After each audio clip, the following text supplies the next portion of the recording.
서울의 화려한 야경이 한눈에 내려다 보이는 청왕그룹 본사 최상층의 회장실은 마치 거대한 유리 요새처럼 차갑고 고요했습니다. 도시의 불빛들이 별처럼 반짝이고 있었지만 강태욱이 서 있는 이곳의 공기는 숨이 막힐 듯 무거웠고 바닥에는 비릿한 피 냄새가 맴돌고 있었습니다.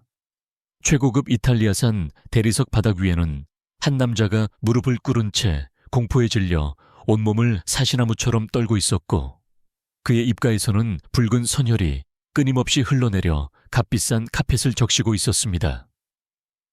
강태욱은 손에 든 위스키 잔을 천천히 흔들며 그 모습을 무심한 눈빛으로 내려다보았는데 그 눈동자에는 인간적인 연민이나 동정심 따위는 티끌만큼도 찾아볼 수 없었습니다. 그는 마치 벌레를 관찰하는 듯한 표정으로 자신의 돈을 빼돌리려 했던 배신자의 마지막 발악을 감상하고 있었습니다. 무릎 꿇으면 물을 끈다면은 찢어진 입술을 간신히 달싹이며 살려달라는 애원을 비명처럼 토해냈지만 태욱에게는 그저 소음일 뿐이었습니다. 강태욱은 천천히 몸을 숙여 남자의 눈을 똑바로 응시했고 그 압도적인 위압감의 남자는 숨조차 제대로 쉬지 못한 채 바닥에 머리를 쳐박았습니다. 태욱은 조용하고 나직한 목소리로 말했지만 그 음성은 천둥보다 더 위협적으로 공간을 지배하며 듣는 이의 뼈속까지 얼어붙게 만들었습니다. 그는 배신에 대한 대가가 죽음보다 더 고통스러운 삶이 될 것임을 예고했고 남자의 절망적인 울음소리가 넓은 사무실에 메아리 쳤습니다. 태욱이 손가락을 가볍게 까딱이자 어둠 속에 대기하고 있던 건장한 경호원들이 그림자처럼 나타나 남자를 짐짝처럼 끌고 나갔고 문이 닫히자마자 방 안에는 다시금 무거운 정막만이 남게 되었습니다. 비서실장인 김 실장이 소리 없이 다가와 젖은 수건을 건넸고 태욱은 그것을 받아 손에 묻은 보이지 않는 더러움을 닦아내듯 꼼꼼하게 손가락을 닦았습니다. 그는 방금 전까지 사람을 파멸로 몰아넣은 사람이라고는 믿기지 않을 정도로 침착하게 옷매무새를 다듬으며 다시 완벽한 기업가의 모습으로 돌아왔습니다. 김 실장은 태욱의 기분을 살피며 조심스럽게 다음 일정을 보고했는데 그가 입 밖으로 꺼낸 이름은 태욱의 얼음 같은 표정에 미세한 균열을 일으키기에 충분했습니다. 윤서연이라는 이름 세 글자가 공기 중에 흩어지는 순간 태욱의 눈빛은 순식간에 흔들렸고 그가 쥐고 있던 수건은 팽팽하게 당겨졌습니다. 그는 심호흡을 하며 마음속 깊은 곳에서 끓어오르는 기묘한 감정을 억누르려 애썼지만 심장의 박동은 이미 통제불능 상태로 치닫고 있었습니다. 태욱은 책상 위에 놓인 거울을 보며 넥타이를 다시 한번 고쳐 매었고 혹시라도 자신의 몸에서 불쾌한 냄새가 날까봐 예민하게 반응했습니다. 그는 서연에게만큼은 피냄새가 나는 괴물이 아닌 구원자이자 완벽한 남자로 보이고 싶다는 강박적인 욕망을 가지고 있었기 때문입니다. 잠시 후 육중한 마호가니 문이 열리고 윤서연이 들어왔을 때 태욱은 숨을 멈춘 채 그녀의 모습을 눈에 담았습니다. 과거에 빛나던 생기는 사라지고 낡은 코트와 창백한 얼굴만이 남아있었지만 태욱의 눈에 그녀는 여전히 세상에서 가장 고귀하고 아름다운 존재였습니다. 그녀의 어깨는 삶의 무게에 눌려 쳐져 있었고 두 손은 긴장으로 하얗게 질려 있었지만 그 연약함조차 태욱에게는 치명적인 매혹으로 다가와 그를 미치게 만들었습니다.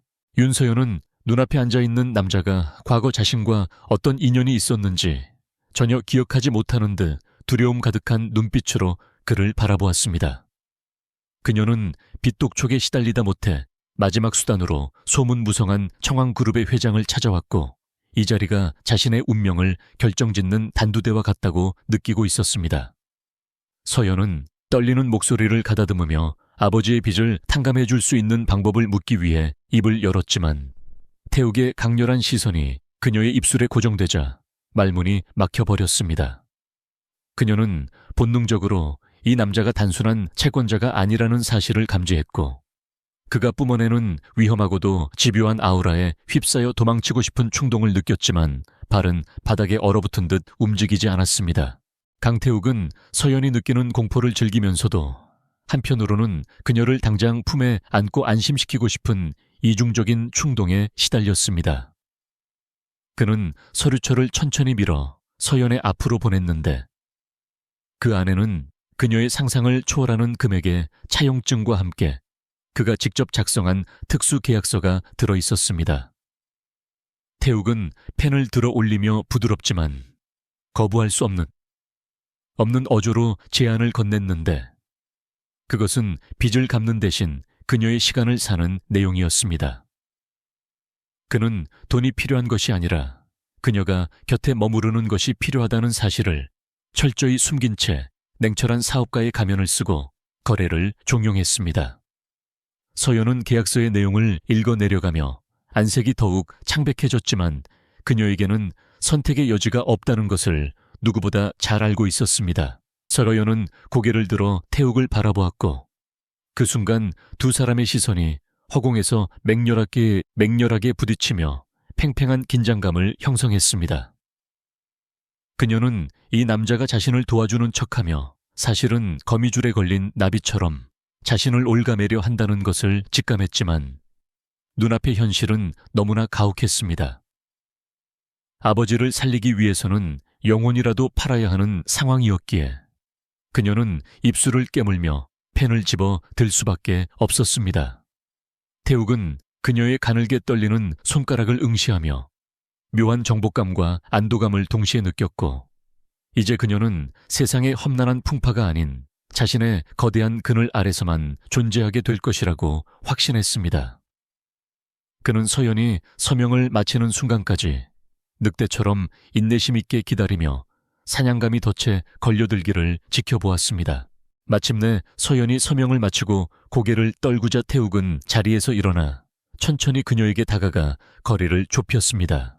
그의 거대한 그림자가 서연의 작은 몸을 완전히 덮어버렸고 그는 손을 뻗어 그녀의 턱을 부드럽게 들어올려 자신을 바라보게 했습니다. 차가운 손끝이 피부에 닿자 서연은 움찔하며 몸을 떨었지만 태욱은 아랑곳하지 않고 그녀의 깊은 눈동자 속을 들여다보았습니다. 그는 속삭이듯 낮은 목소리로 이제 모든 빚은 청산되었으며 그녀는 오롯이 자신의 소유가 되었음을 선언했습니다. 그 순간 태욱의 눈빛은 방금 전 배신자를 처단할 때의 잔혹함은 온데간데 없이 사라지고 오직 한 사람만을 향한 지독한 집착과 열망으로 뜨겁게 타오르고 있었습니다. 태욱은 김 실장을 불러 서연을 자신의 펜트하우스로 안내하라고 지시했고 서연은 멍한 표정으로 이끌려 나갔습니다. 문이 닫히고 다시 혼자가 된 태욱은 의자에 깊숙이 몸을 기대며 비로소 참았던 숨을 길게 내쉬었습니다. 그는 서연이 만졌던 펜을 집어들어 소중한 보물처럼 어루만지며 입가에 희미하고도 서늘한 미소를 띄었습니다. 세상 사람들은 그를 피도 눈물도 없는 악마라고 부르지만 그녀를 얻기 위해서라면 그는 기꺼이 더한 악마가 될 준비가 되어 있었습니다. 창밖의 서울은 여전히 화려하게 빛나고 있었지만 강태욱에게 그 모든 빛은 이제 윤서연이라는 단 하나의 존재를 위해 존재하는 배경에 불과했습니다. 윤서연이 머물게 된 강태욱의 펜트하우스는 서울의 가장 높은 곳에 위치한 거대한 유리 성과도 같았는데 그곳은 화려함의 극치를 보여주면서도 동시에 차가운 고립감을 안겨주는 이중적인 공간이었습니다.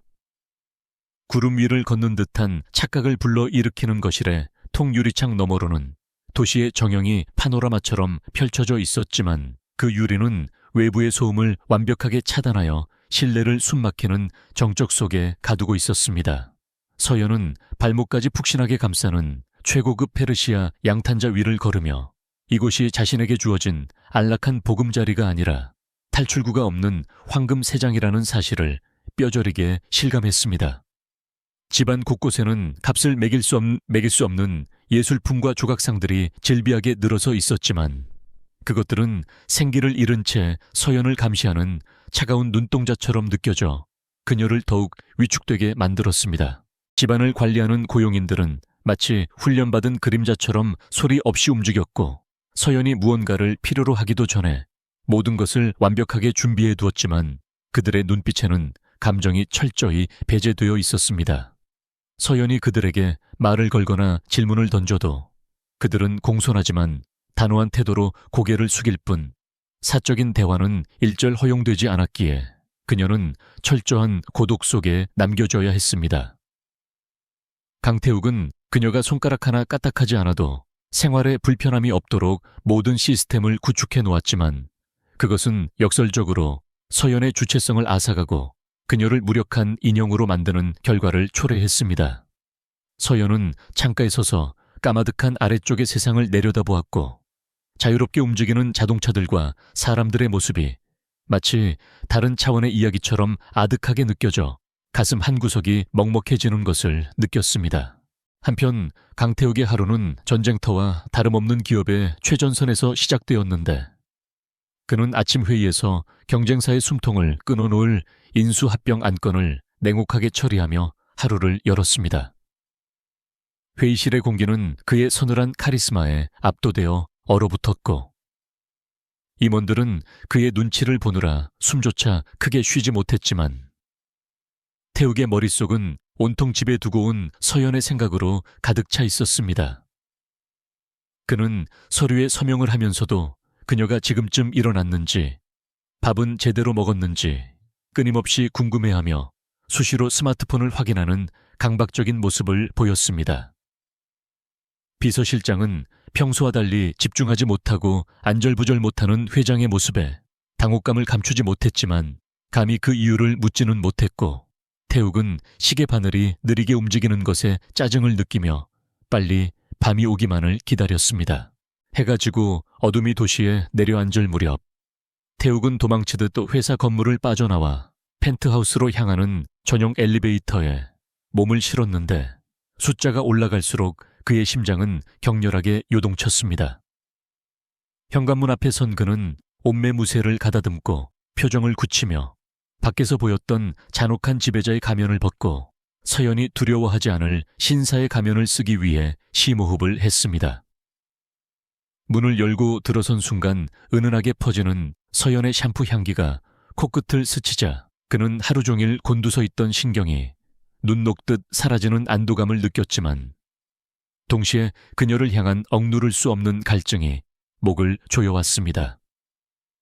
거실 소파에 앉아 책을 읽고 있던 서연이 인기척에 놀라 고개를 들자 태욱은 그녀의 눈동자에 스치는 공포를 포착하고 가슴이 찔리는 듯한 통증을 느꼈지만 애써 침착한 척 미소를 지었습니다. 저녁 식사 시간은 숨 막힐 듯 단 침묵 속에서 진행되었는데 긴 테이블의 끝과 끝에 앉은 두 사람 사이에는 보이지 않는 거대한 벽이 존재하는 것 같았습니다. 태욱은 나이프를 들어 스테이크를 먹기 좋은 크기로 세심하게 썰어 직접 서연의 접시에 놓아주었지만 그 친절한 행동조차 서연에게는 거부할 수 없는 명령처럼 다가왔습니다. 서연은 목구멍이 막힌 듯 음식의 맛을 전혀 느낄 수 없었지만 태욱의 기분을 거스르지 않기 위해 기계적으로 음식을 씹어 삼키며 시선을 접시에 고정했습니다. 태욱은 그런 그녀를 바라보며 입을 열어 오늘 하루는 어땠는지 물었지만 그의 목소리는 다정함을 가장하고 있음에도 불구하고 소유욕이 짙게 배어 있어 서연을 더욱 긴장하게 만들었습니다. 그녀가 짧게 대답하며 시선을 피하자 태욱은 들고 있던 와인잔을 꽉 쥐어 유리가 금방이라도 깨질 듯 위태로운 소리를 내었습니다. 식사를 마친 후 태욱은 서연을 이끌고 펜트하우스 구석에 위치한 잠겨있던 방으로 향했는데 그가 문을 열자 서연은 자신의 눈을 의심할 수밖에 없었습니다. 그곳은 완벽하게 갖춰진 미술 작업실이었는데 최고급 이젤과 캔버스 그리고 서연이 평소에 즐겨 쓰던 브랜드의 물감들이 종류별로 구비되어 있었고 공기 중에는 익숙한 기름 냄새가 맴돌고 있었습니다. 서연이 경제적인 어려움 때문에 포기해야만 했던 꿈이 이 방 안에 고스란히 재현되어 있는 것을 보자 그녀의 눈시울은 순식간에 붉어졌고 떨리는 손으로 물감을 집어들었습니다. 태욱은 그녀의 등 뒤에 서서 놀라움과 감동으로 흔들리는 그녀의 어깨를 바라보며 만족감에 젖었고 자신이 그녀의 모든 것을 알고 있으며 그녀의 꿈조차 자신의 통제하에 이루어질 수 있음을 확인시켜 주었습니다. 그날 밤 서연은 작업실에서 나오지 않고 캔버스 앞에 앉아 붓을 들었는데 오랜만에 느끼는 창작의 열기가 그녀의 불안한 마음을 잠시나마 잊게 해주었습니다.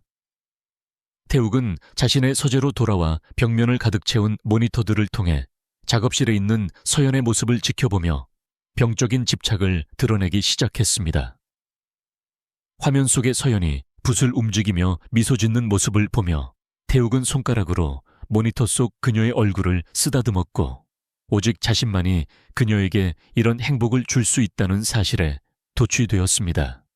그는 서연이 잠든 후에도 그녀의 방에 몰래 들어가 침대맡에 앉아 잠든 얼굴을 하염없이 바라보았는데 그의 눈빛은 숭배에 가까운 사랑과 파괴적인 소유욕 사이에서 위태롭게 줄타기를 하고 있었습니다.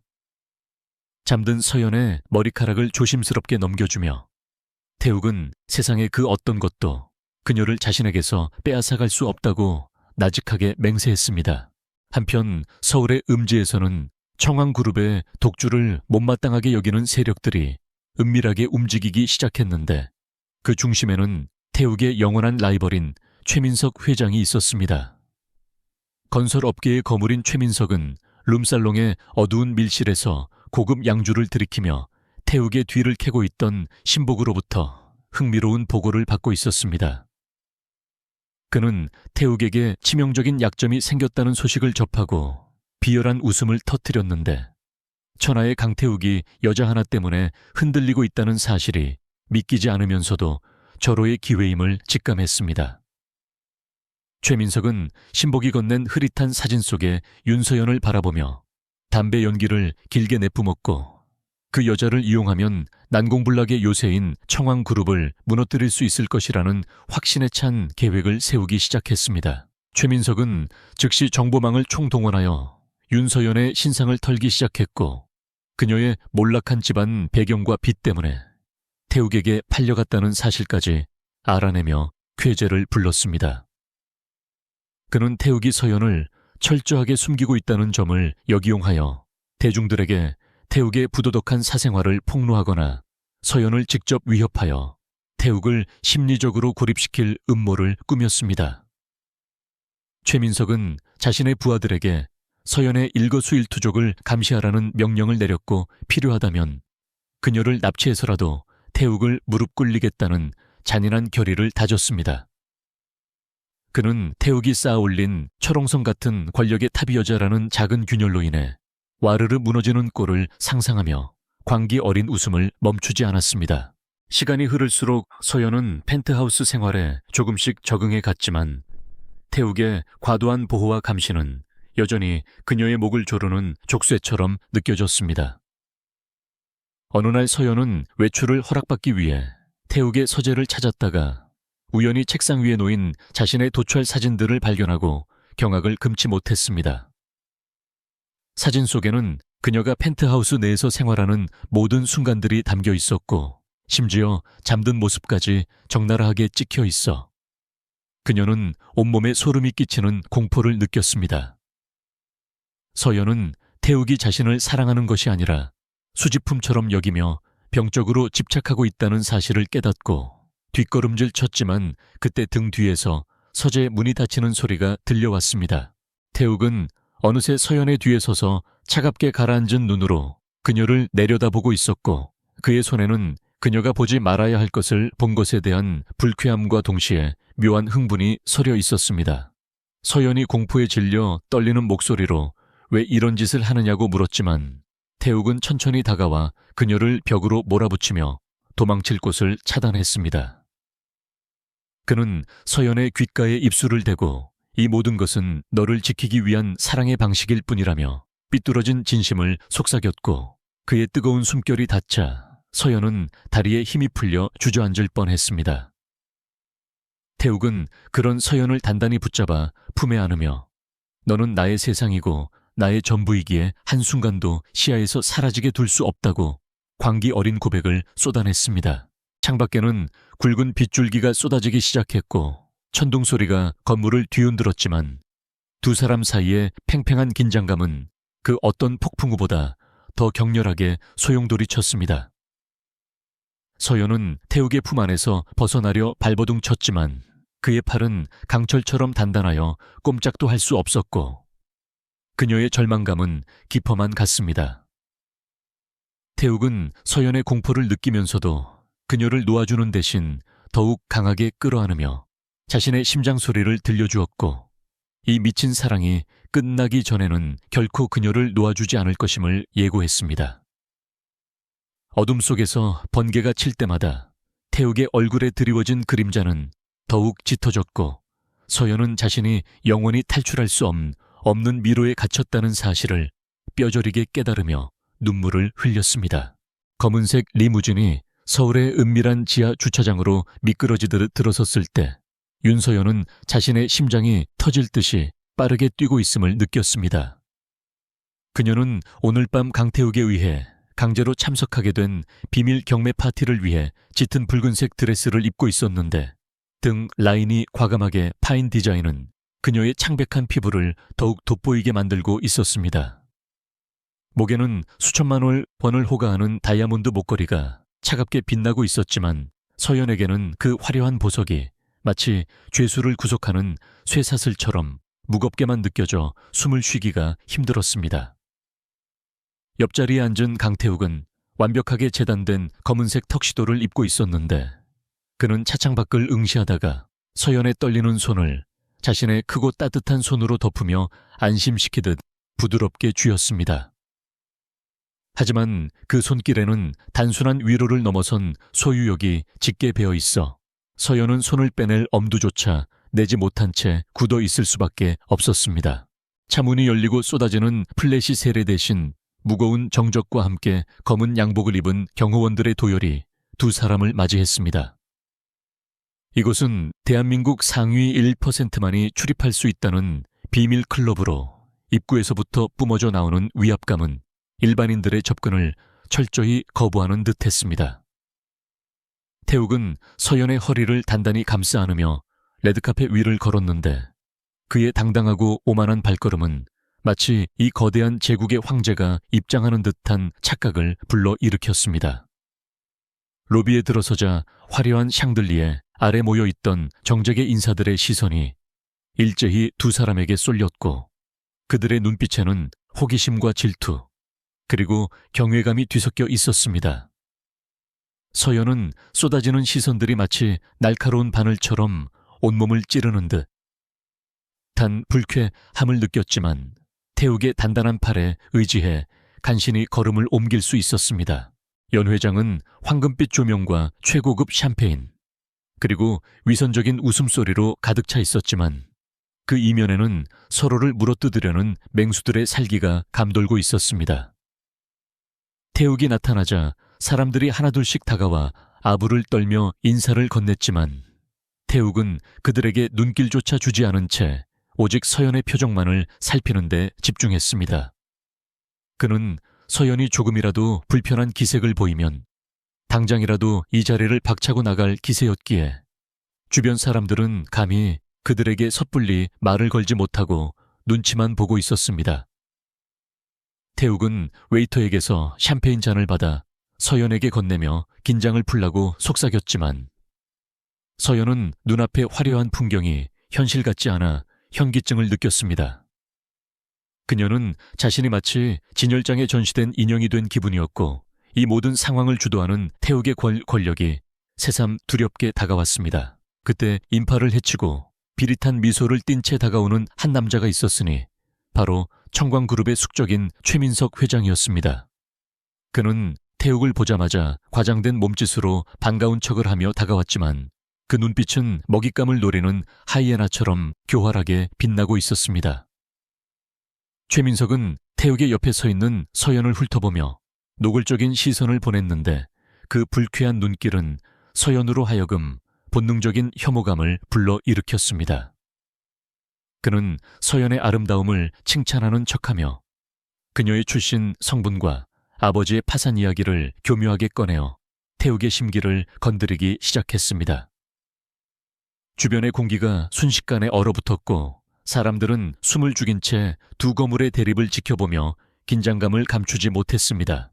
최민석은 태욱이 서연에게 약하다는 소문을 확인이라도 하려는 듯 더욱 대담하게 도발을 이어갔습니다.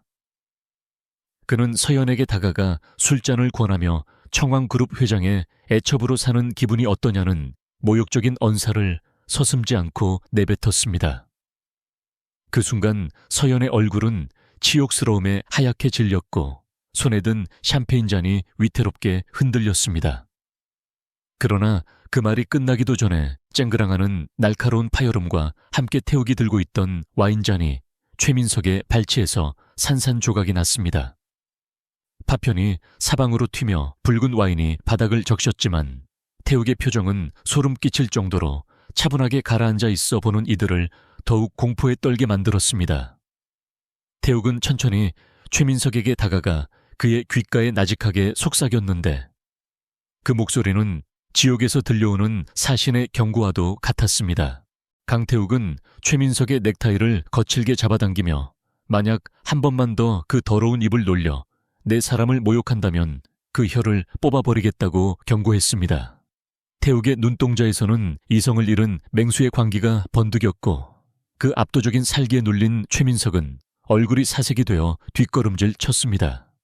연회장 안에 모든 사람들이 숨소리조차 내지 못하고 얼어붙은 가운데 태욱은 서연의 어깨를 감싸 안으며 보란듯이 그녀를 보호했습니다.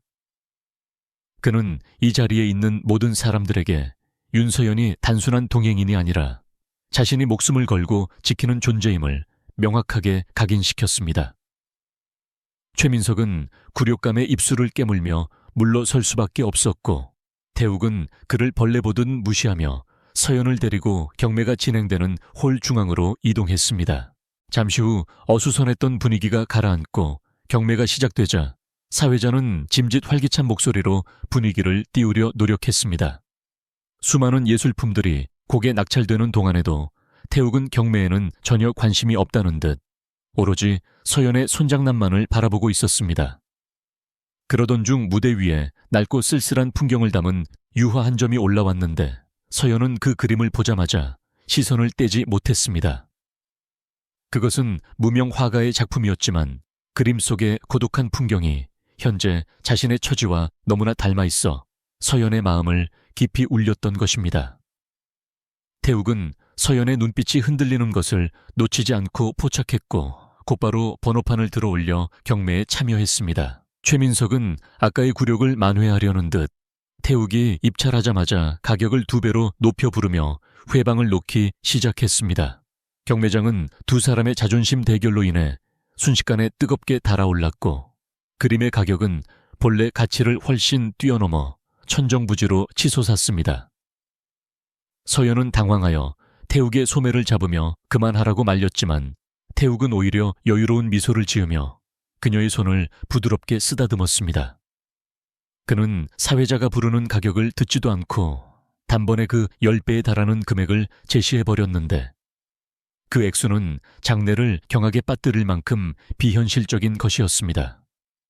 최민석은 입을 딱 벌린 채 더 이상 따라올 엄두를 내지 못하고 멍하니 태욱을 바라볼 수밖에 없었습니다. 사회자의 떨리는 낙찰 선언과 함께 그림은 태욱의 소유가 되었고 장내에는 우레와 같은 박수 소리가 터져 나왔습니다. 태욱은 자리에서 일어나 서연을 에스코트하며 무대로 나아가 그림을 직접 확인하는 퍼포먼스를 선보였습니다. 그는 마이크를 잡고 이 그림은 오직 한 사람의 미소를 보기 위해 구입한 것이라고 짧게 연설하며 서연을 향해 뜨거운 시선을 보냈습니다. 그것은 단순한 선물이 아니라 자신의 재력과 권력으로 그녀가 원하는 것은 무엇이든 발 아래 바치겠다는 오만하고도 낭만적인 선전포고였습니다. 서연은 쏟아지는 조명 아래서 태욱을 바라보며 가슴 한편에서 묘한 설렘과 두려움이 동시에 피어오르는 것을 느꼈습니다. 파티가 끝나고 집으로 돌아가는 차 안에서 서연은 조용히 창밖을 바라보며 복잡한 생각에 잠겼습니다. 오늘 밤 태욱이 보여준 행동은 그녀를 감동시키기에 충분했지만 동시에 그가 가진 힘이 얼마나 파괴적인지를 다시 한번 깨닫게 해주었습니다. 태욱은 침묵을 지키고 있는 서연을 끌어당겨 자신의 품에 기대게 했고 그녀의 머리카락에 얼굴을 묻으며 깊은 숨을 들이마셨습니다.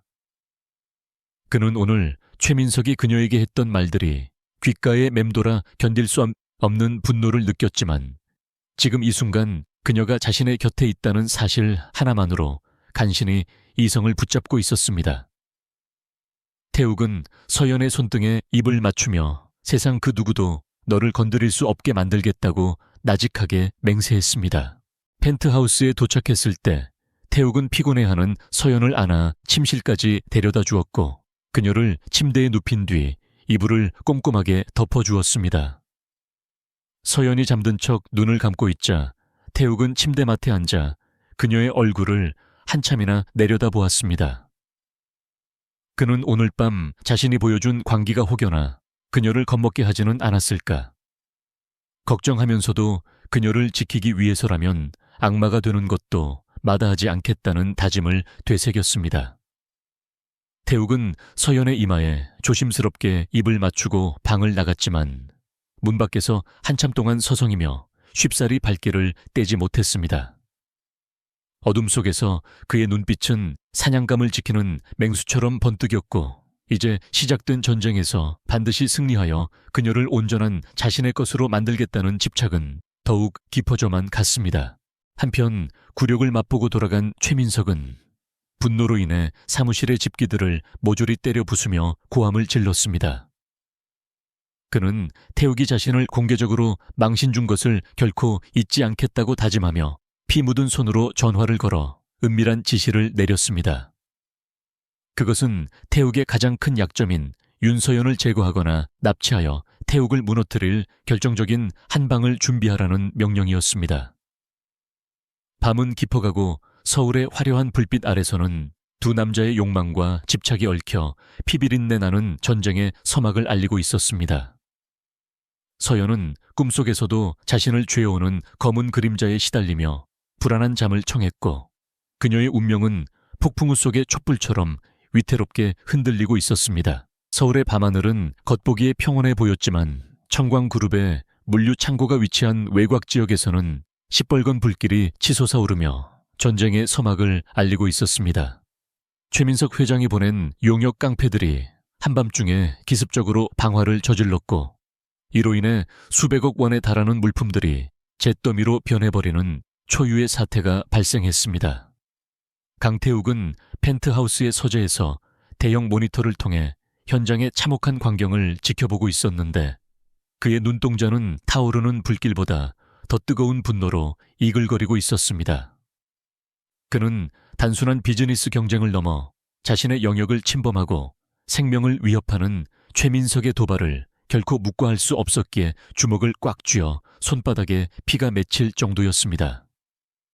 태욱은 즉시 비서실장에게 전화를 걸어 보복 공격을 지시하지 않고 오히려 냉정하게 사태를 수습하고 피해를 최소화하는 데 집중하라고 명령했는데 이는 더 큰 방역을 준비하기 위한 폭풍전야의 고요함과도 같았습니다.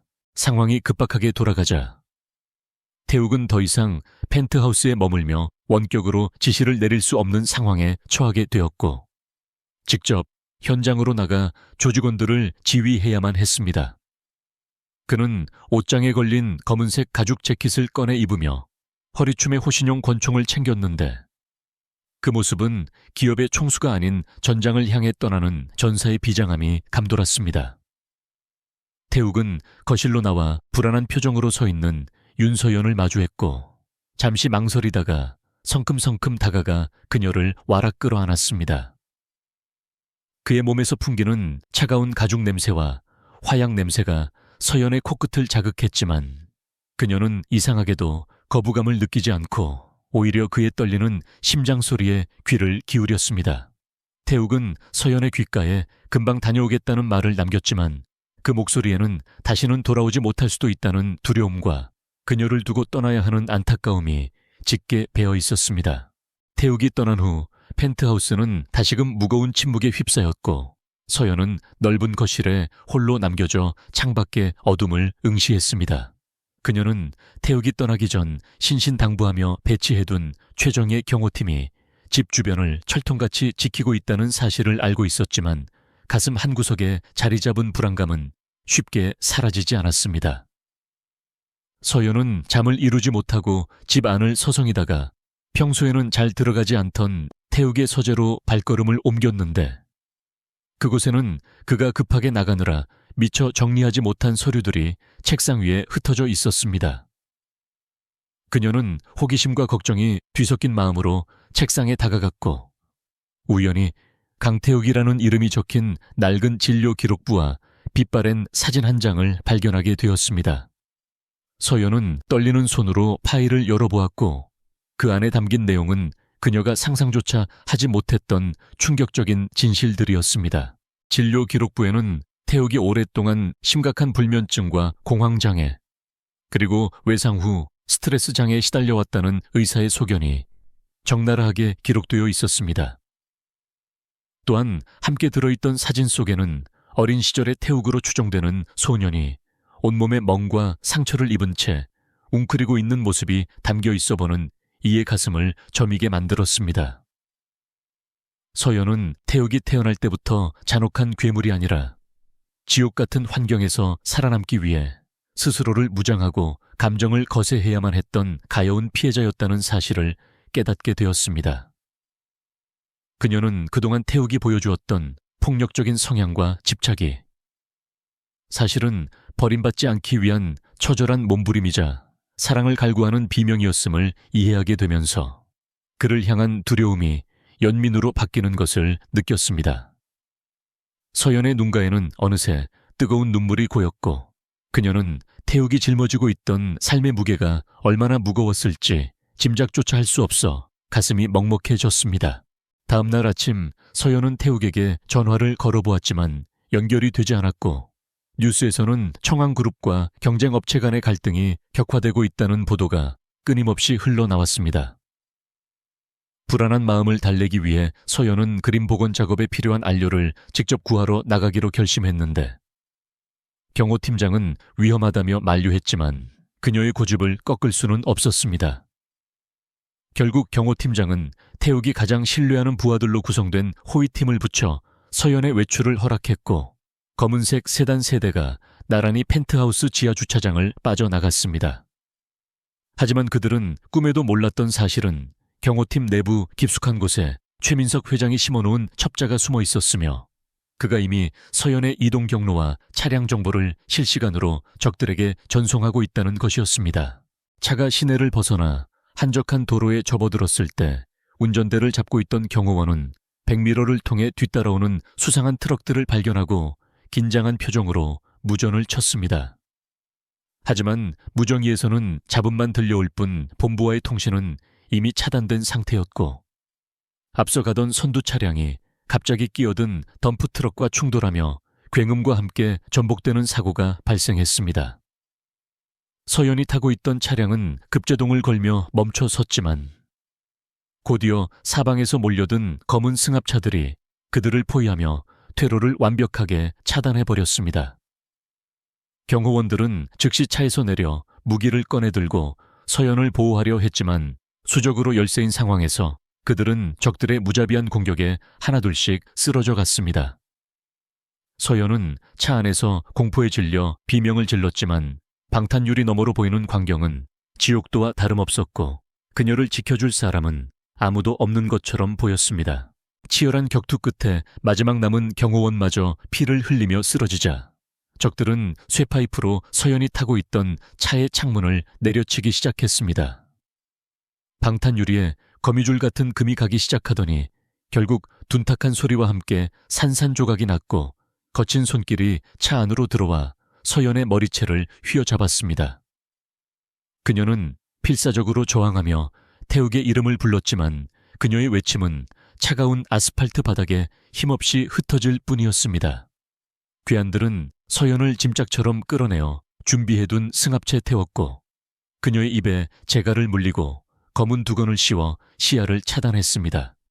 차가 급출발하며 현장을 빠져나가는 동안 서연은 어둠 속에서 태욱이 남기고 간 마지막 온기를 떠올리며 절망적인 눈물을 흘렸습니다. 한편 창고 화재 현장에서 밤새도록 사태를 수습하고 있던 태욱은 갑자기 가슴이 철렁 내려앉는 불길한 예감을 느꼈습니다. 그는 잠시 일손을 멈추고 멍하니 허공을 응시하다가 김 실장에게 전화를 걸어 서연의 안부를 물었지만 수화기 너머에서는 당황한 목소리만이 돌아왔습니다. 경호팀과의 연락이 두절되었다는 보고를 받은 순간 태욱의 이성은 퓨즈가 끊어지듯 날아가 버렸고 그의 눈동자는 핏발이 서며 붉게 변했습니다. 그는 즉시 현장 지휘를 부에게 맡기고 미친 듯이 채 올라타 펜트하우스 쪽으로 질주하기 시작했지만 그의 손은 핸들을 잡고 주체할 수 없을 정도로 떨리고 있었습니다. 태욱은 직감적으로 최민석이 자신의 가장 소중한 것을 건드렸다는 사실을 깨달았고 이제부터 벌어질 일은 전쟁이 아니라 일방적인 학살이 될 것임을 예감했습니다. 납치된 서연을 태운 차량은 인적이 드문 폐공장 단지로 향했고 그곳에는 승리의 기쁨에 도취된 최민석 회장이 기다리고 있었습니다. 그는 묶여있는 서연을 내려다보며 비열한 웃음을 터뜨렸고 이제 강태욱이 무너지는 꼴을 볼 수 있게 되었다며 즐거워했습니다. 최민석은 서연의 볼을 톡톡 치며 태욱에게 전화를 걸어 그녀의 비명소리를 들려줄 생각에 흥분을 감추지 못했습니다. 서연은 두려움에 떨면서도 마음속으로 태욱이 자신 때문에 위험해지지 않기를 간절히 기도했지만 그녀의 바람과는 달리 태욱은 이미 악마가 되어 그녀를 찾으러 오고 있었습니다. 폐공장의 차가운 바닥에 쓰러진 서연의 눈앞에는 태욱이 서재에 숨겨두었던 어린 시절의 사진이 아른거렸고 그녀는 그가 다시 한번 상처 입지 않기를 바라는 모순된 감정에 휩싸였습니다. 태욱은 도로 위를 질주하며 자신의 모든 정보망을 가동해 서연의 위치를 추적하라고 고함쳤고 만약 그녀의 털끝 하나라도 다친다면 서울 전체를 불태워서라도 대가를 치르게 하겠다고 맹세했습니다. 그의 머릿속에는 오직 서연을 구해야 한다는 생각만이 가득 찼고 기업의 이익이나 사회적 지위 따위는 이미 안중에도 없었습니다. 그는 과거 자신을 괴롭혔던 악몽들이 다시 되살아나는 것을 느끼며 호흡이 가빠졌지만 이번만큼은 절대로 무력하게 당하지 않겠다는 강한 의지가 그를 지탱하고 있었습니다. 태욱의 차는 무시무시한 속도로 도로를 가르며 나아갔고 그의 뒤로는 검은색 차량 행렬이 꼬리를 물고 이어지며 도심을 공포의 도가니로 몰아넣었습니다. 강태욱이 청광그룹 본사 로비에 들어섰을 때 그의 모습은 마치 지옥 불길을 헤치고 돌아온 사신과도 같아서 마주치는 직원들마다 공포에 질려 뒷걸음질 쳤습니다. 평소에 냉철하고 깔끔했던 회장의 모습은 온데간데 없고 헝클어진 머리카락과 핏발선 눈동자 그리고 살기로 번득이는 표정만이 그가 지금 정상적인 상태가 아님을 대변하고 있었습니다. 오늘은 그룹의 운명을 가를 수조원 규모의 합병 조인식이 예정되어 있었지만 강태욱의 머릿속에는 오직 납치된 윤서연을 찾아야 한다는 일념 하나만이 불타고 있을 뿐이었습니다.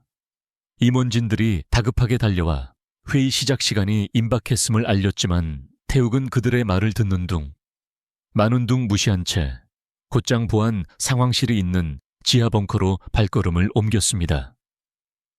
그의 뒤를 따르는 비서실장은 창백해진 얼굴로 회장의 기분을 살피며 제발 이성을 찾아달라고 애원했지만 태욱의 귀에는 그 어떤 이성적인 조언도 들리지 않았습니다.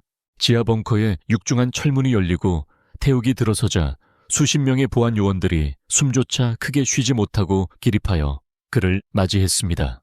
벽면을 가득 채운 모니터에서는 서울 시내 곳곳에 CCTV 영상이 숨 가쁘게 돌아가고 있었지만 서연의 행방은 묘연했고 납치 차량의 흔적조차 찾을 수 없다는 보고만이 올라오고 있었습니다. 태욱은 책상을 주먹으로 내리치며 굉음을 냈고 그 충격으로 강화 유리에 금이 가자 상황실 안은 순식간에 얼어붙은 듯한 침묵에 휩싸였습니다. 그는 자신의 가장 강력한 정보망이 고작 쥐새끼 한 마리 때문에 뚫렸다는 사실에 치을 떨며 보안팀장의 멱살을 잡고 배신자가 누구인지 당장 찾아내라고 고함을 질렀습니다. 태욱의 손에 들린 권총이 차갑게 빛나자 팀장은 사시나무 떨듯 떨며 이미 내부 감사를 통해 유력한 용의자를 지하 고문실에 확보해 두었다고 보고했습니다. 태욱은 합병 조인식장으로 향해야 할 발걸음을 돌려 어둡고 습한 지하 고문실로 향했고, 그곳에는 온몸이 묶인 채 피투성이가 된 한 남자가 의자에 앉아 있었습니다. 그는 태욱이 서연의 경호를 위해 특별히 선발했던 정예 요원 중 한 명이었는데, 도박 빚에 시달리다 최민석 회장의 검은 돈에 매수되어 서연의 이동 경로를 팔아넘긴 장본인이었습니다. 태욱은 천천히 재킷을 벗어 던지고 와이셔츠 소매를 걷어올리며 남자에게 다가갔는데, 그 느릿한 동작 하나하나에서 뿜어져 나오는 살기는 고문실의 공기를 무겁게 짓눌렀습니다. 배신자는 태욱의 얼굴을 보자마자 기겁하며 살려달라고 빌었지만, 태욱은 아무런 표정 변화 없이 옆에 놓인 쇠파이프를 집어들고 바닥을 긁으며 끔찍한 소음을 만들어냈습니다. 태욱에게 있어 이 남자는 더 이상 인간이 아니라 감히 자신의 심장을 도려내려 한 해충에 불과했기에 일말의 자비심도 느껴지지 않았습니다. 태욱은 나직하고 건조한 목소리로 윤서연이 어디에 있는지 물었지만, 남자는 공포에 질려 횡설수설하며 최민석이 시키는 대로 했을 뿐이라고 변명만 늘어놓았습니다. 그 순간 태욱의 눈빛이 싸늘하게 식으며 쇠파이프가 허공을 갈랐고, 둔탁한 타격음과 함께 남자의 비명소리가 밀폐된 공간을 가득 메웠습니다. 태욱은 감정을 잃은 기계처럼 무자비하게 폭력을 행사했고, 피가 튀어 그의 하얀 셔츠를 붉게 물들였지만 그는 멈출 줄을 몰랐습니다. 그는 남자의 고통을 즐기는 것이 아니라 오직 정보를 얻어내기 위한 수단으로서 고통을 주입하고 있었고, 그 과정에서 자신의 인간성마저 함께 부서져 내리고 있었습니다. 태욱은 바닥에 쓰러져 신음하는 남자의 머리채를 잡아 올리며 다시 한번 입을 열지 않으면 다음에는 뼈가 아니라 목숨을 끊어놓겠다고 차갑게 속삭였습니다. 고통을 견디지 못한 배신자는 결국 헐떡이는 숨을 몰아쉬며 최민석이 윤서연을 인천항에 폐쇄된 제3부두 창고로 데려갔다는 사실을 실토했습니다. 정보를 입수한 태욱은 손에 든 쇠파이프를 미련 없이 바닥에 던져버리고 피 묻은 손을 손수건으로 대충 닦아내며 뒤도 돌아보지 않고 고문실을 빠져나왔습니다. 밖에서 대기하고 있던 비서실장은 태욱의 끔찍한 몰골을 보고 경악을 금치 못하며 지금이라도 경찰에 신고하고 합병회의에 참석해야 한다고 간곡히 설득했습니다. 하지만 태욱은 비서실장의 말을 가로막으며 오늘부로 청왕그룹의 모든 공식 일정은 취소하며 자신의 앞을 막는 자는 누구든 적으로 간주하겠다고 선언했습니다. 그는 이미 기업가로서의 명예나 사회적 지위 따위는 쓰레기통에 처박아 버린 지 오래였고, 오직 서연을 구하는 것만이 그가 살아 숨쉬는 유일한 이유가 되어버렸습니다. 태욱은 즉시 자신이 거느린 사설 무장 병력을 소집하라고 명령했고, 10분도 차에 되지 않아 본사 앞에는 검은색 밴과 오토바이 부대가 집결했습니다. 그들은 전직 특수부대 출신들로 구성된 인간 병기들이었으며, 태욱의 명령이라면 지옥 불 속이라도 뛰어들 준비가 되어 있는 충성스러운 부하들이었습니다. 태욱은 그들에게 방탄조끼와 자동소총을 지급하라고 지시하며, 이번 작전의 목표는 생포가 아니라 전원 사살임을 명확하게 주지시켰습니다. 그는 최민석과 그 일당을 이 세상에서 완전히 지워버리겠다고 다짐하며 자신 또한 방탄조끼를 착용하고 겉옷 속에 수류탄과 단검을 챙겨 넣었습니다. 쏟아지는 빗줄기 속에서 태욱의 눈은 맹수처럼 번뜩였고, 그의 분노는 서울 전체를 집어삼킬 듯 거대하게 타오르고 있었습니다. 차량 행렬이 인천을 향해 고속도로를 질주하는 동안 태욱은 뒷좌석에 앉아 창밖의 흐릿한 풍경을 바라보며 끊임없이 서연의 이름을 되뇌었습니다. 그는 자신의 부주의와 오만함이 결국 그녀를 위험에 빠뜨렸다는 죄책감에 시달리며 가슴을 쥐어뜯는 듯한 고통을 느꼈습니다. 머릿속에서는 서연이 납치당하던 순간에 공포스러웠을 표정과 비명소리가 환청처럼 들려와 그를 미치게 만들었고, 그는 자신의 머리를 감싸 쥐며 괴로워했습니다. 태욱은 만약 서연에게 무슨 일이라도 생긴다면 자신은 결코 살아갈 수 없음을 뼈저리게 깨달았고, 그녀 없이는 자신이 가진 모든 권력과 돈이 아무런 의미가 없다는 것을 확인했습니다. 그는 서연을 다시 만나게 된다면 평생 그녀의 발 아래 엎드려 속죄하며 살겠다고 다짐했고, 신이 있다면 제발 그녀를 지켜달라고 난생 처음으로 간절하게 기도했습니다. 한편 조인식장에 나타나지 않는 강태욱 때문에 재계는 발칵 뒤집혔고, 언론들은 청왕그룹 회장의 잠적 소식을 앞다투어 보도하며 주가가 폭락하는 사태가 벌어졌습니다. 하지만 태욱은 태블릿 PC를 통해 전해지는 회사의 위기 상황을 보고받으면서도 눈 하나 깜짝하지 않고 화면을 꺼버렸습니다. 그에게 있어서 회사가 망하든 주가가 휴지 조각이 되든 지금 당장은 서연의 손끝 하나보다 중요하지 않았기 때문입니다. 비서실장은 회장이 쌓아 올린 공든탑이 무너지는 것을 지켜보며 안타까워했지만 이미 이성을 잃고 폭주하는 기관차 같은 태욱을 막을 방법은 전무했습니다. 태욱은 운전석에 앉은 부하에게 엑셀을 더 밟으라고 재촉하며 빗길을 미친 듯이 달렸고, 속도계의 바늘은 위험 수위를 넘어 끝까지 치솟았습니다. 마침내 인천항의 녹슨 철문이 시야에 들어오자 태욱은 무전을 통해 전 대원에게 돌격 명령을 내렸고, 정적을 깨는 엔진 소리와 함께 차량들이 부두 안으로 들이닥쳤습니다. 곳곳에 매복해 있던 최민석의 부하들이 총격을 가하며 저항했지만 분노에 찬 태욱의 부대를 막아내기에는 역부족이었습니다. 태욱은 차가 멈추기도 전에 문을 박차고 뛰어내려 권총을 발사하며 적들을 쓰러뜨리기 시작했고, 그의 움직임은 인간이라기보다는 분노의 화신 그 자체였습니다.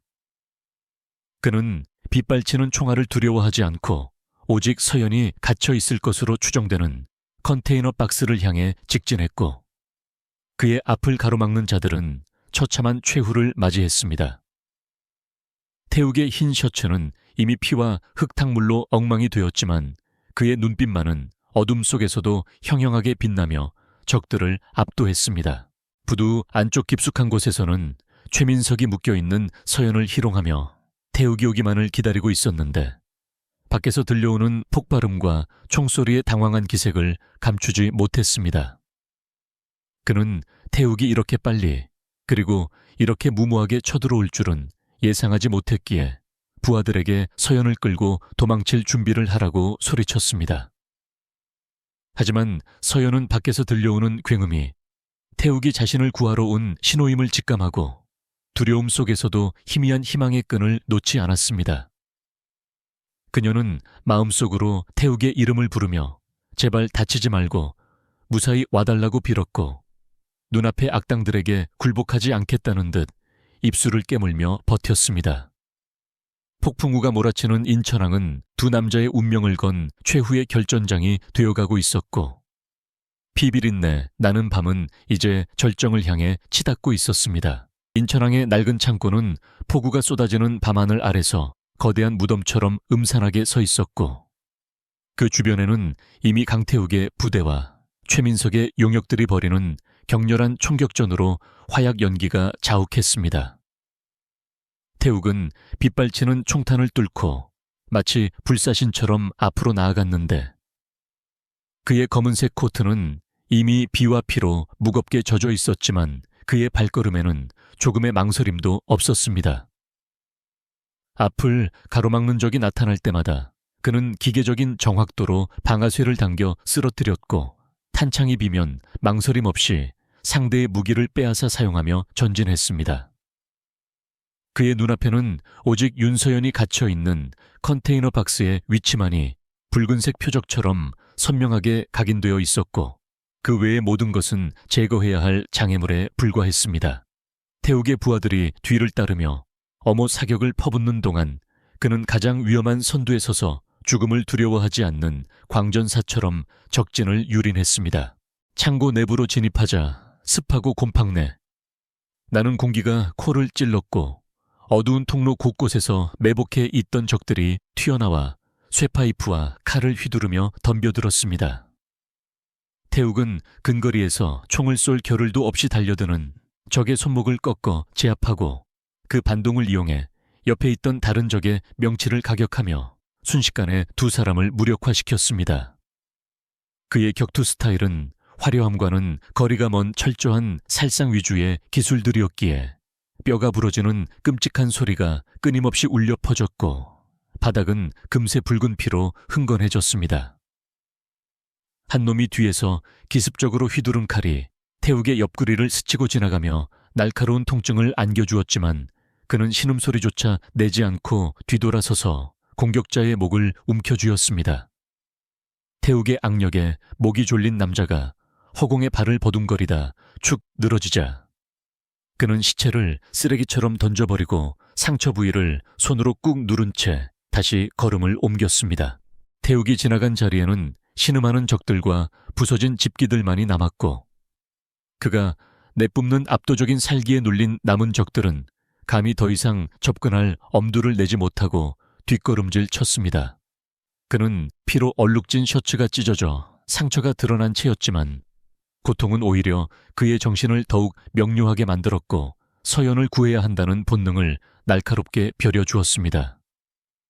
계단을 뛰어올라 2층 철제 난간에 도착했을 때 최민석의 최측근 경호원들이 길을 막아섰지만 그들 또한 태욱의 상대가 되지 못했습니다.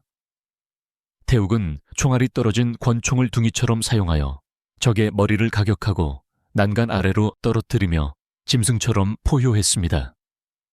지금 이 순간 강태욱은 대한민국 굴지의 대기업 회장이 아니라 소중한 것을 되찾기 위해 지옥 밑바닥에서 기어 올라온 악귀 그 자체였습니다. 마침내 가장 깊숙한 곳에 위치한 사무실 문을 발로 차서 부수고 들어갔을 때 태욱의 눈에 들어온 광경은 그의 이성을 완전히 끊어놓기에 충분했습니다.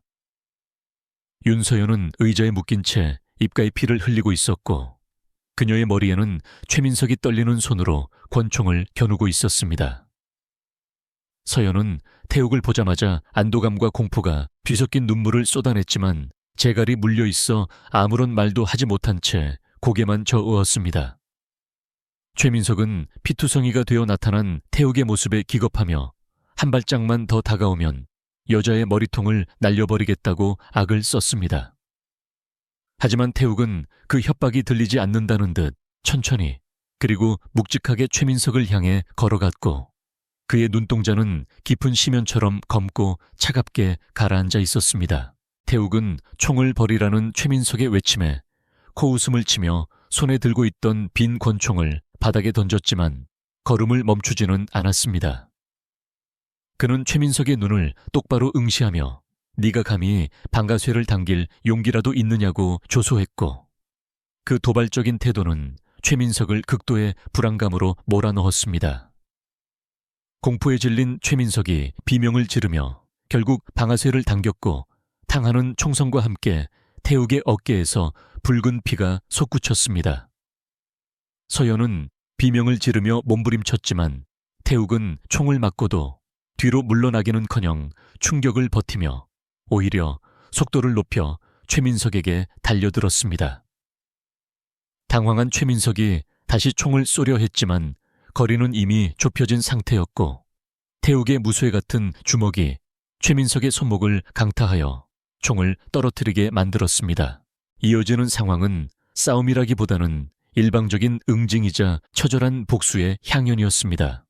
태욱은 최민석의 멱살을 잡아 벽으로 밀어붙인 뒤 주먹으로 얼굴을 무자비하게 가격하기 시작했습니다. 퍽퍽 하는 타격음이 울릴 때마다 최민석의 얼굴은 형체를 알아볼 수 없을 정도로 뭉개졌고 그는 살려달라는 말조차 하지 못한 채 피 거품을 물고 늘어졌습니다. 하지만 태욱의 분노는 멈추지 않았고 그는 쓰러진 최민석 위에 올라타 이성을 잃은 듯 주먹을 내리꽂으며 그동안 서연을 괴롭혔던 대가를 철저하게 치르게 했습니다. 바닥에 낭자한 피가 태욱의 얼굴과 옷을 적셨지만 그는 멈출 줄 몰랐고 서연이 울음 섞인 목소리로 그의 이름을 부르지 않았다면 아마 최민석은 그 자리에서 숨이 끊어졌을 것입니다.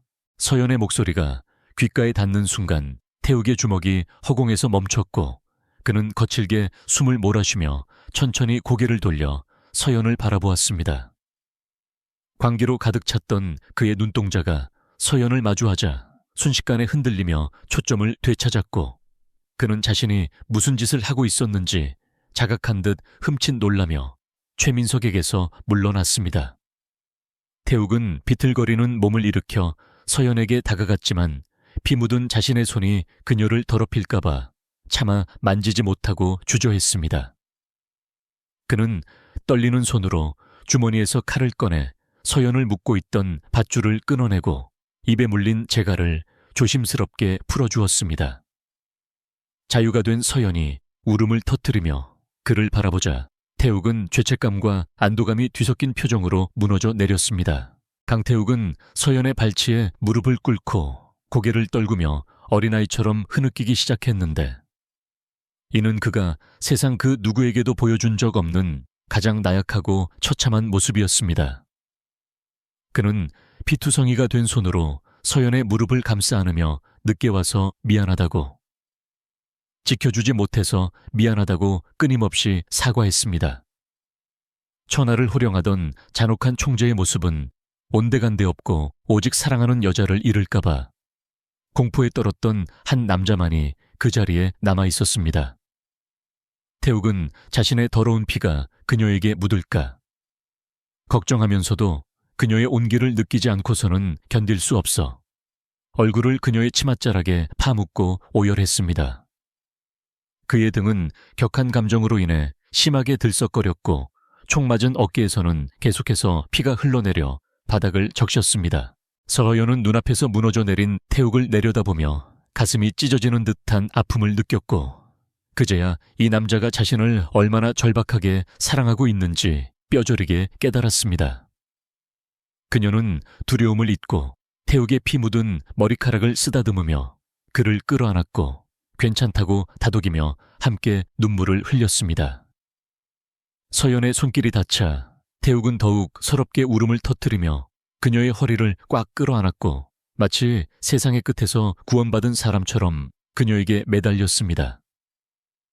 그 순간 두 사람 사이에는 그 어떤 말로도 설명할 수 없는 깊은 유대감과 애정이 형성되었고 서로가 서로에게 유일한 안식처임을 확인했습니다.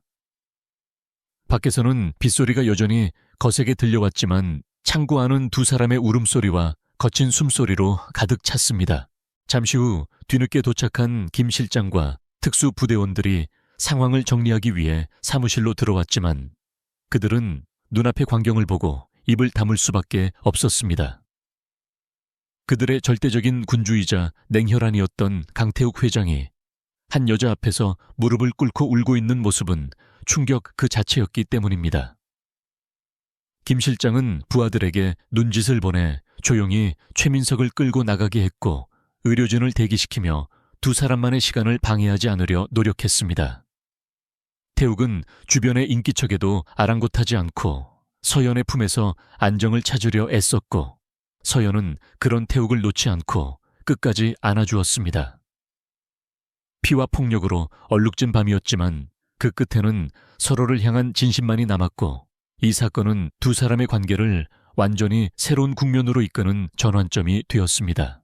태욱은 겨우 진정한 뒤 비틀거리며 일어났지만 출혈 과다로 인해 현기증을 느끼며 휘청거렸고 서연이 급히 그를 부축했습니다.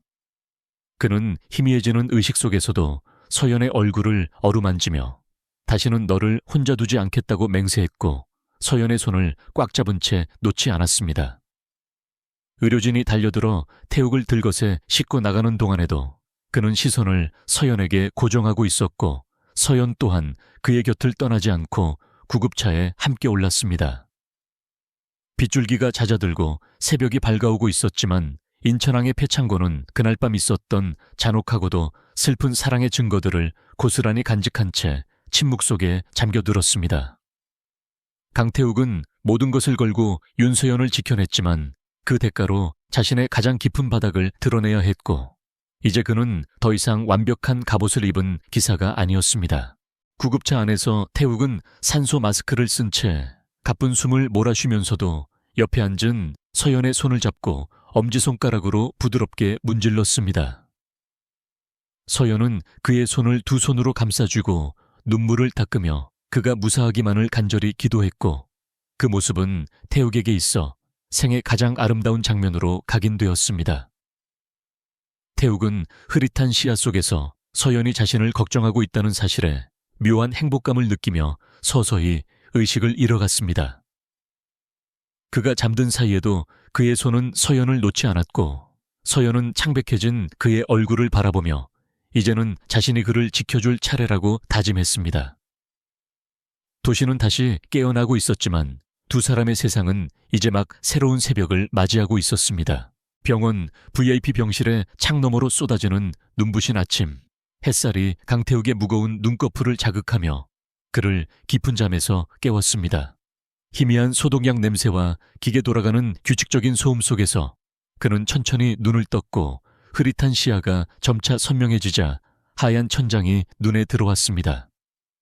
총상을 입은 왼쪽 어깨에서는 둔탁한 통증이 느껴졌지만 그보다 더 강렬하게 다가오는 감각은 오른손에 전해지는 따뜻하고 부드러운 온기였습니다. 고개를 돌리자 침대 옆에 엎드려 쪽잠이 든 윤서연의 모습이 보였고 그녀는 태욱의 손을 자신의 두 손으로 소중하게 감싸준 채 놓지 않고 있었습니다. 태욱은 혹여나 그녀가 깰까봐 숨소리조차 죽인 채 그녀의 지친 얼굴을 하염없이 바라보았는데 헝클어진 머리카락과 퉁퉁 부은 눈가는 그녀가 지난밤 얼마나 많은 눈물을 흘렸는지 짐작하게 했습니다. 그는 살아남아 다시 그녀를 볼 수 있다는 사실에 안도하며 가슴 깊은 곳에서 뜨거운 것이 울컥 치솟아 오르는 것을 느꼈습니다. 태욱의 손가락이 미세하게 움직이자 서연은 감전된 듯 놀라며 고개를 들었고 그와 눈이 마주치자마자 다시금 눈물을 왈칵 쏟아냈습니다. 그녀는 떨리는 목소리로 그를 부르며 괜찮냐고 물었고 태욱은 산소 마스크 때문에 목소리가 잘 나오지 않음에도 불구하고 애써 미소를 지어 보이며 고개를 끄덕였습니다. 서연은 급히 의료진을 호출하려 했지만 태욱은 그녀의 손을 잡아당겨 제지했고 지금 이 순간은 오직 둘만이 있고 싶다는 의사를 눈빛으로 전달했습니다. 그는 마스크를 벗고 갈라진 목소리로 서연에게 미안하다는 말을 가장 먼저 건넸는데 그것은 자신 때문에 겪어야 했던 모든 공포와 고통에 대한 진심 어린 사죄였습니다. 서연은 고개를 세차게 저으며 그가 무사히 돌아와 준 것만으로도 충분하다고 말했고 태욱의 이마에 맺힌 식은땀을 부드러운 손길로 닦아주었습니다. 회복 기간 동안 태욱은 병실을 임시 집무실로 쓰겠다고 고집을 부렸지만 서연의 단호한 만류에 못 이겨 난생 처음으로 회사 일을 완전히 내려놓고 휴식에 전념했습니다. 천하의 강태욱 회장이 여자의 말 한마디에 꼼짝 못하고 순한 양처럼 변했다는 소문이 병원 내에 퍼졌지만 태욱은 남들의 시선 따위는 전혀 신경 쓰지 않았습니다. 그는 서연이 깎아주는 과일을 받아먹고 그녀가 읽어주는 책 소리를 들으며 잠이 드는 평범하고도 평화로운 일상을 누렸는데 이는 그가 평생 모르고 살았던 행복이었습니다. 밤마다 찾아오던 악몽은 서연이 곁에 있기에 더 이상 그를 괴롭히지 못했고 그는 서연의 품 안에서 비로소 지난날의 상처들을 치유받을 수 있었습니다. 두 사람은 병실이라는 좁은 공간에서 서로의 숨결을 나누며 연인으로서의 깊은 유대감을 쌓아갔고 태욱의 날 선 성격은 봄눈 녹듯 부드러워져 갔습니다. 한편 병실 밖의 세상은 청광그룹의 무자비한 보복으로 인해 경랑에 휩싸여 있었는데 최민석 회장과 그 일당은 법의 심판을 받기도 전에 철저하게 몰락했습니다. 태욱의 지시를 받은 김 실장은 최민석의 비리 장부를 검찰에 넘기는 동시에 그의 회사 자금줄을 완벽하게 차단하여 그를 재기불능 상태로 만들어버렸습니다. 감옥에 수감된 최민석은 평생 빛을 보지 못할 것이라는 절망 속에서 미쳐가고 있었고 그를 도왔던 부패한 권력자들 또한 줄줄이 옷을 벗어야 했습니다. 태욱은 병상에 누워 그 모든 보고를 받으며 차가운 미소를 지었지만 예전처럼 잔인한 쾌감을 느끼지는 않았습니다. 그는 이제 더러운 방식이 아닌 정당하고 압도적인 힘으로 세상을 지배하겠다고 결심했고 그것이 서연이 바라는 자신의 모습임을 알고 있었기 때문입니다. 계절이 바뀌어 찬바람이 잦아들고 따스한 봄 기운이 감돌 무렵 태욱은 건강을 완전히 회복하여 펜트하우스로 돌아왔습니다. 과거 서연에게는 감옥처럼 느껴졌던 그곳은 이제 두 사람의 웃음소리가 채워지는 따뜻한 보금자리로 변모해 있었습니다. 태욱은 집 안을 가득 채우고 있던 감시 카메라들을 모두 제거하라고 명령했고 경호원들의 배치도 최소화하여 서연이 자유롭게 숨 쉴 수 있는 환경을 만들어 주었습니다. 그는 더 이상 서연을 통제하거나 억압하려 하지 않았고 그녀의 의사를 존중하며 곁에서 묵묵히 지지해주는 든든한 후원자가 되기를 자처했습니다. 물론 그의 내면 깊은 곳에는 여전히 그녀에 대한 독점욕이 꿈틀거리고 있었지만 그는 서연의 사랑을 믿기에 그 집착을 건강한 방식으로 표현하는 법을 배워나가고 있었습니다. 태욱은 서연이 다시 꿈을 펼칠 수 있도록 서울 시내 한복판에 갤러리를 열어주었고 그녀가 오랫동안 준비해온 복원 미술 전시회를 개최할 수 있도록 전폭적인 지원을 아끼지 않았습니다. 전시회 오픈날 갤러리는 정재계 인사들과 예술 애호가들로 인산인해를 이루었고 서연의 작품들은 평단과 대중의 극찬을 받으며 화려하게 데뷔했습니다. 서연은 우아한 드레스 차림으로 손님들을 맞이하며 환하게 웃고 있었고 그 모습은 과거의 그늘을 찾아볼 수 없을 정도로 눈부시게 빛나고 있었습니다. 태욱은 멀찍이 떨어져 샴페인 잔을 든 채 그 광경을 지켜보고 있었는데 사람들이 서연을 칭송할 때마다 그의 가슴은 벅찬 자부심으로 부풀어 올랐습니다. 그는 자신이 그녀를 소유하는 것이 아니라 그녀가 세상 속에서 날아오를 수 있도록 날개를 달아주는 것이 진정한 사랑임을 깨닫게 되었습니다. 전시회가 성황리에 마무리되고 모두가 돌아간 늦은 밤 텅 빈 갤러리에는 태욱과 서연 단둘만이 남게 되었습니다. 서연은 태욱에게 다가가 그의 넥타이를 고쳐 매주며 오늘 와줘서 고맙다고 말했고 태욱은 그녀의 허리를 감싸 안으며 오히려 자신이 더 고맙다고 속삭였습니다. 그는 서연이 없었다면 자신은 여전히 피냄새나는 지옥 속에서 괴물로 살아가고 있었을 것이라며 그녀가 자신을 구원했음을 고백했습니다. 태욱은 주머니에서 작은 벨벳 상자를 꺼내 서연에게 건넸는데 그 안에는 화려한 보석이 아닌 투박하지만 정교하게 세공된 백금 반지가 들어있었습니다. 그는 영원히 당신의 곁에서 당신만을 바라보는 남자가 되겠다는 약속과 함께 서연의 손가락에 반지를 끼워주었고 서연은 감동의 눈물을 흘리며 그를 끌어안고 입을 맞추었습니다. 두 사람은 펜트하우스의 테라스로 돌아와 밤하늘 아래 펼쳐진 서울의 야경을 함께 내려다보았습니다. 처음 이곳에 왔을 때 서연이 느꼈던 공포와 고립감은 사라지고 이제는 이 도시의 불빛들이 두 사람의 앞날을 축복하는 촛불처럼 따스하게 느껴졌습니다. 태욱은 서연을 뒤에서 안으며 그녀의 어깨에 턱을 괴었고 서연은 그의 손길에 편안하게 몸을 맡기며 눈을 감았습니다.